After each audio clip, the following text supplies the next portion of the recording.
नमस्कार। द देसी अड्डा पर आपका स्वागत है। मैं हूं राकेश तिवारी। देखिए, बिहार के 4 सीटों पर हुए उपचुनाव में एनडीए को जबरदस्त सफलता मिली। 3 सीट महागठबंधन के कब्जे में था। इन 3 सीटों पर आरजेडी को झटका लगा। तीनों सीट महागठबंधन के खाते से निकालकर एनडीए अपने खाते में लाने में सफल हो गई। देखिए, तरारी, बेलागंज, इमामगंज और रामगढ़, इन चारों सीटों पर एनडीए ने एक तरफा जीत हासिल किया। उसके सभी प्रत्याशी जीत गए, महागठबंधन के सभी प्रत्याशी हार गए। बिहार को यदि छोड़कर यदि देश में निकलते हैं तो महाराष्ट्र में भाजपा को जबरदस्त फायदा मिला। वहां जो भाजपा गठबंधन की जो गठबंधन था उसे भारी विजय मिली। 200 से अधिक सीटों पर विजय उसे मिली। सुपरा साफ हो गया जो विपक्ष था उसका। झारखंड में भी हेमंत सोरेन सरकार की वापसी हो गई। यूपी में योगी आदित्यनाथ का जलवा बरकरार रहा और बिहार में नीतीश कुमार के नेतृत्व में एनडीए का जो सफर है वो तेजी से बढ़ा। इसका मतलब ये हुआ कि देश में अभी लोग जो सरकारें जहां पर हैं वहां पर स्थिर चाहती हैं। सभी सरकार अपने अपने स्टेट में अच्छा किया। झारखंड में हेमंत सोरेन थे तो उन्होंने अच्छा किया। महाराष्ट्र में जिस गठबंधन की सरकार थी उसने अच्छा किया। यूपी में योगी आदित्यनाथ अच्छा किए और बिहार में नीतीश कुमार के सरकार है। तो यहाँ पे उपचुनाव में चारों सीट एनडीए को मिल गया। अब देखिए, रामगढ़, बेलागंज, तरारी और इमामगंज की यदि हम बात करते हैं, क्योंकि बात हम बिहार की ही करते हैं, तो यदि बात करते हैं तो सबसे पहले जो तरारी है वहीं से शुरू करते हैं। तरारी में विशाल प्रशांत 10,000 से अधिक मतों से जीते हैं। दीपा मांझी इमामगंज से 5,945 मतों से जीती है। जीतन राम मांझी की बहू है।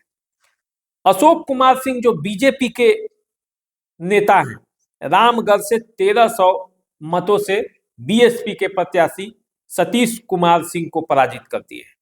मनोरमा देवी बेलागंज में, जिसकी सबसे ज्यादा चर्चा थी इस चुनाव में, उस बेलागंज में मनोरमा देवी ने 21,000 मतों से विश्वनाथ प्रसाद सिंह यादव को पराजित कर दिया है। सुरेंद्र यादव के बेटे हैं विश्वनाथ कुमार सिंह।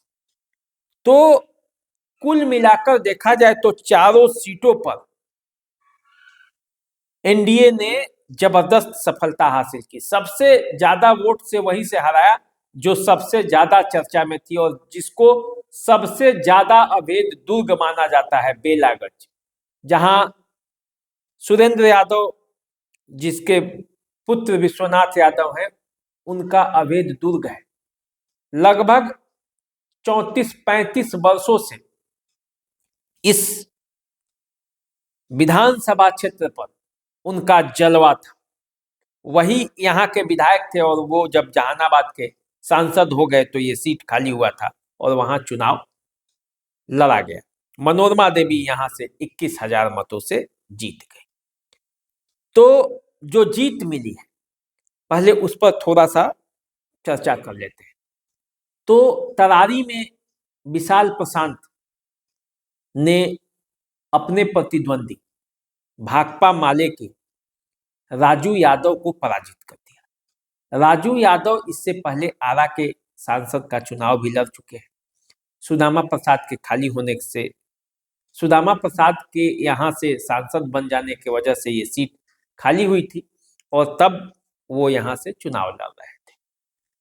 विशाल प्रशांत सुनील पांडे के बेटे हैं और चुनाव के समय भी यहाँ पे हिंसा की कई वारदातें हुई थी और उसको लेकर ऐसा कहा जा रहा था कि मुकाबला बड़ा जबरदस्त है। हमने अपने आकलन में बताया था आपको कि तरारी में इस बार सुनील पांडे का जलवा चलेगा, विशाल प्रशांत जीतेंगे, क्योंकि जिस तरह का माहौल वहां पे था उसको देखकर ऐसा लग रहा था कि एनडीए को वहां से बढ़त मिलनी तय है। मैंने अपने विश्लेषण में मतगणना के पूर्व जो बताया था उसमें बताया भी था कि तरारी जो है वो विशाल प्रशांत वहां से एज लिए हैं। इस सीट पर जो जिसकी सबसे ज्यादा जीतने की संभावना है वो विशाल प्रशांत थे, तो वो सफल हो गया। विशाल प्रशांत जीत गए जो मैंने बताया था, क्योंकि वहां के लोगों का जो फीडबैक था वो यही कह रहा था।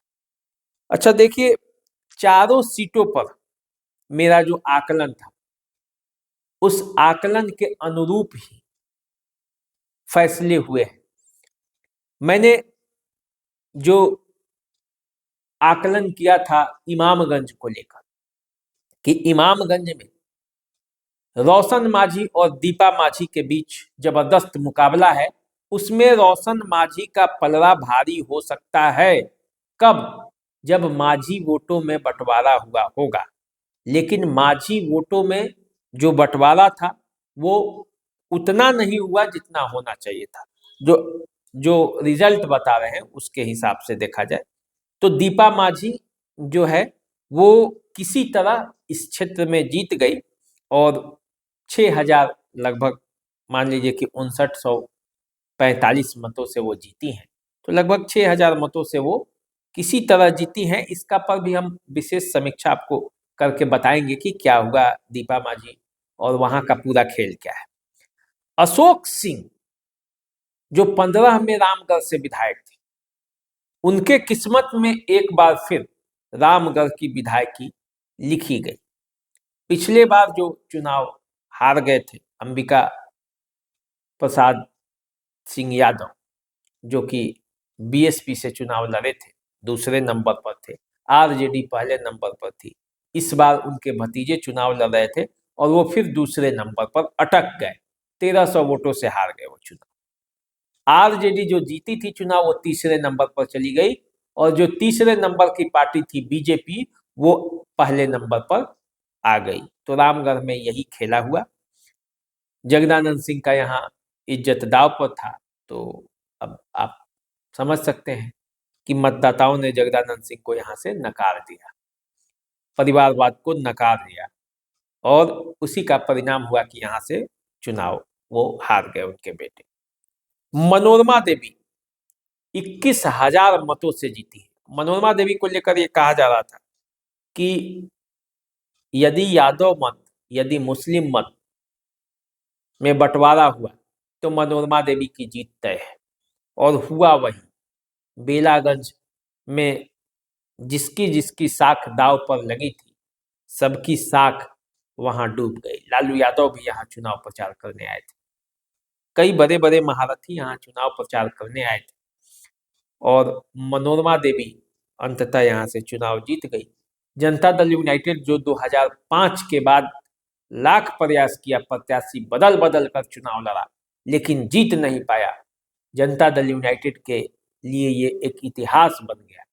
इतिहास के पन्नों में ये दर्ज होगा कि 2005 से चुनाव लड़ते लड़ते अंततः 20 वर्षों बाद 2025 में जनता दल यूनाइटेड ने यहाँ से आरजेडी को मात दे दी। सुरेंद्र यादव के बेटे विश्वनाथ कुमार सिंह यादव चुनाव हार चुके हैं।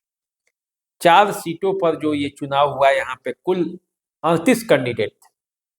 इन 38 कैंडिडेट में से 4 के भाग्य का फैसला हो चुका है।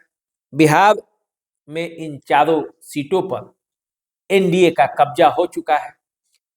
एक माहौल बन चुका है 2025 के लिए, जो माहौल एनडीए में होना चाहिए वो माहौल बनकर रेडी हो चुका है। अब आरजेडी को गहरा झटका लगा है।